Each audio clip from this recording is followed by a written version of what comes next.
Morning, friend. It's kind of nice out. Don't tell anybody, but you need a chance to get outside. I recommend doing it early and hydrating often. But so this week I've been thinking about how every conversation I'm having seems to turn into sort of these like hushed whispers that include phrases like, yeah, but did you hear? And, oh, that's not even all of it. Particularly regarding that here in the States in election season or whatever is coming across the news. And interestingly, also this month, I listened to a podcast about a PR representative who worked in Washington, D.C. and represented a lot of very powerful people, foreign governments and various things, and the ways in which they sowed stories in the media and were paid lots and lots of money to do so that weren't false, but that definitely pushed tides, either to create distraction in one place or to create a sentiment or just to kind of burn it all down. And so, when you're reading all these headlines and you're trying to be somebody who's well informed and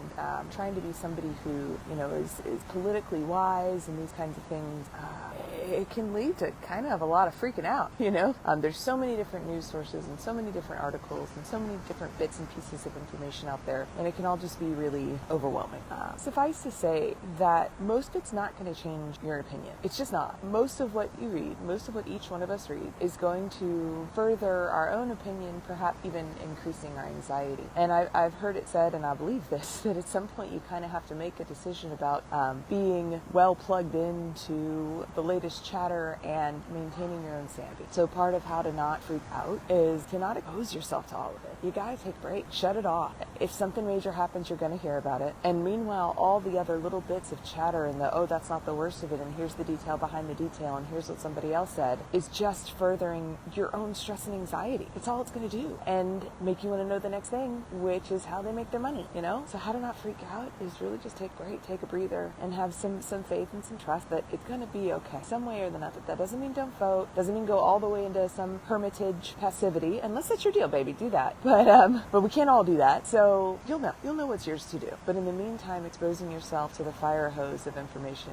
is just gonna make crazy. I learned a word this week. It's just gonna make you delulu. So find some time outside, find some time away from all of that, all of it. And if you are the Jesus following type, this is modeled for us in scriptures. Over and over again, Jesus goes away to pray. I mean, dozens of times. It's documented.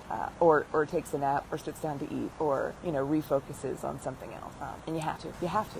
Or you lose yourself in the midst of it, and you merely become a reaction to everything that's going on around you. And then the thing that happens is you are changed. The reader, the person, is changed, not all of the world that they hope will change. Instead, we can become these anxious, afraid people, and those aren't the people we want making decisions. Anxious, afraid people don't make good decisions. So do the things that fuel your calm, that fuel your peace, that help you see some good in the world, that help you see some beauty and some nature. And make sure there's enough of that in your cup before you expose yourself to any of the other. May it be so, dear friend.